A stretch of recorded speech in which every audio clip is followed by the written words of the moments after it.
We all love to have a win. I love it when my sports teams win. I love when I have a personal win. Maybe get an exercise regime really locked in, maybe lose some weight, maybe have a family weekend getaway and you just feel like a winner, winner, chicken dinner. Sorry to put that cliche out there. But we all love to have a win and it adds momentum into our world and we love it. Hi, I'm John Finkelde from Grow a Healthy Church. Welcome to this Build a Leadership Pipeline series. Hope you're enjoying all the episodes. If you haven't subscribed yet, please smash that subscribe button. And thank you if you are subscribing. In today's episode, I'm going to teach you a simple way to get a big win in your church. I'm going to show you how simple and easy this is to do and to organize. And lastly, I'm going to give you a simple task to complete. One of the great meetings that I think churches can run, in the last two episodes, we've been talking about one-on-one meetings, team meetings, operation meetings.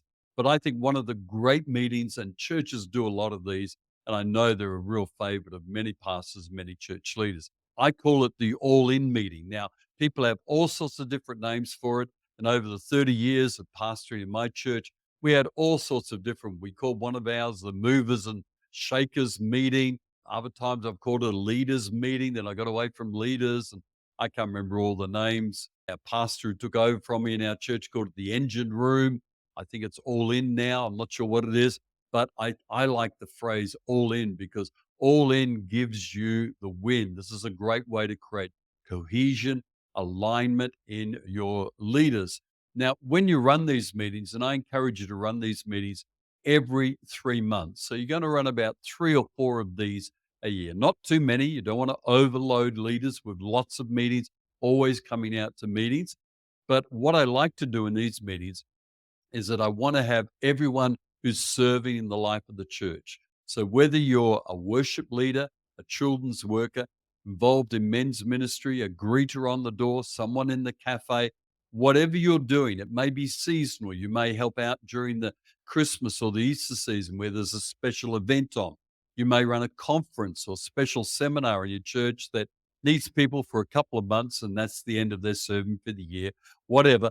If you're serving in any capacity at all, come to the all in meeting. Or if you're new to our church and you're kind of interested in serving, so you kind of got a bit of curiosity. What's all this stuff about volunteering or serving in this church? I keep hearing it. People seem to be doing a lot in this church. You can come to the all in meeting. In other words, it's a real open meeting. It's not a closed meeting. It's only for the select, elect, the chosen, frozen. I'm really popping out the cliches today, aren't I? It's for everybody. People on your fringe in your church, people at the core of your church. You want to make this as broad as possible, and about every 3 months to get there. And I think there are three crucial benefits for the all in meeting. Now, what do you do in an all in meeting? Well, in the very next episode, I'm going to show you what to do in an all in meeting and also include what you do in an operations or a team meeting that we talked about in the previous episode. So if you haven't checked out the previous episode, check that out as well. Watch this one first, get into this one first, listen to this first, and then I think get into that episode if you want to go back. But if you're a subscriber, you're just getting all of this good material anyway. So, three major benefits of an all in, everybody is serving into one big room every few months. I think the first benefit is that I'm not in an alone culture. I'm not alone is the feeling that you get. It's the culture that you breathe with an all-in meeting.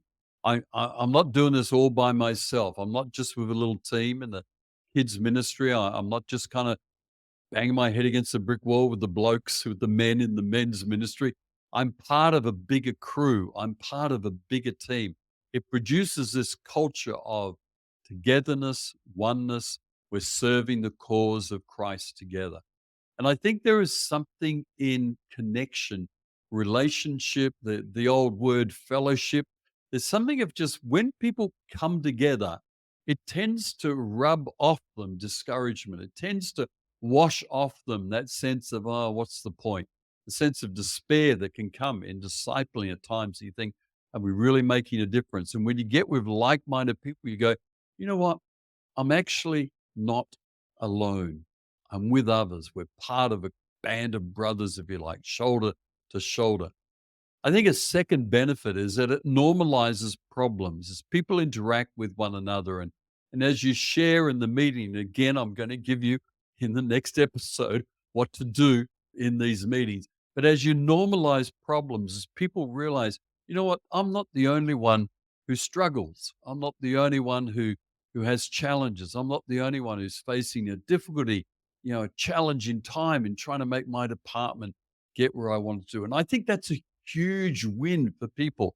We get so stuck in our own heads at times that we think, oh, my problem's unique. My challenge is no one else has got the challenges like I've got. But in the conversations, in the sharing, in what's brought into that leaders meeting, that all in meeting, I think there's a normalization of, you know what? We've all got challenges. We've all got problems. We've all got things that we're wrestling with. You're not alone in that scenario. I think the third benefit is that you really get to honor and appreciate people in front of their peers. There's something about a text or a phone call from a pastor saying, I really appreciate you serving. Thank you so much for what you've been doing. That private interaction or that little conversation on the side on a Sunday where a pastor says to a person who's serving, really appreciate all that you've done to make today work, our Sunday service really worked well. Thank you so much. That just buoys the heart of all of us, boosts us, doesn't it? We just feel buoyant after that conversation or that text or that acknowledgement. But when you actually honor people in front of their peers, when you call out the whole youth leaders department, all the youth leaders come out here and we've got a Mars bar for each of you or something, got a Snickers bar for each of you. Hey, we want to thank you for all the work you do with all the teenagers in our church. You're remarkable. What you do week in, week out, you bless our young people. Thank you so much for your energy, your enthusiasm, your commitment. And everyone goes, yay for the youth workers. And I don't want to do the youth work, so I'm glad someone else is doing it. Well, you don't think like that, do you? Yeah, possibly. Some people would be thinking like that, but you kind of just honor them in front of their peers. They feel loved, they feel cared for and appreciated. And it's different to a private conversation. I understand that. But there's something about being honored in front of your fellow servers that you just think, you know what, this is good to do this level of appreciation. And I don't think we do that enough. I don't think we do that enough in church circles. We probably don't do it enough in the workplace, to be honest with you. So here's my simple challenge for you. What I want you to do is get out your calendar and your diary. And if you don't have one of these all in meetings, I want you to schedule it in. Now, don't put it in for next week. This meeting will need a bundle of work to make it an absolute cracker. You want to make this a winner so people feel like when they leave it, that it's been a big win for them to come to this. They'll be feeling winner, winner, chicken dinner. I'm glad I came to the all in tonight because it really was worth my time to be here. So don't just go, oh, we'll do it in a couple of weeks. We'll invite anyone, see how it goes, whatever. Don't do that. I think this, because you're only doing it 3 or 4 times a year, I think this needs as much work on each of these meetings as you have put into a major event on a Sunday. Yeah, I'm serious. I think a major Sunday event, whether it's Mother's Day or whether it's a Sunday fun day or an evangelistic outreach, the endeavor and the focus and the strength and resources you put that into these all-in meetings. So here's a simple challenge: get it into the calendar, and it may be 2 months away, 3 months away, whatever. If you already have one, get ready for the next episode, and I'm going to show you how to add glitter and sparkle to that entire event. And may the Lord bless you as you build a healthy leadership pipeline.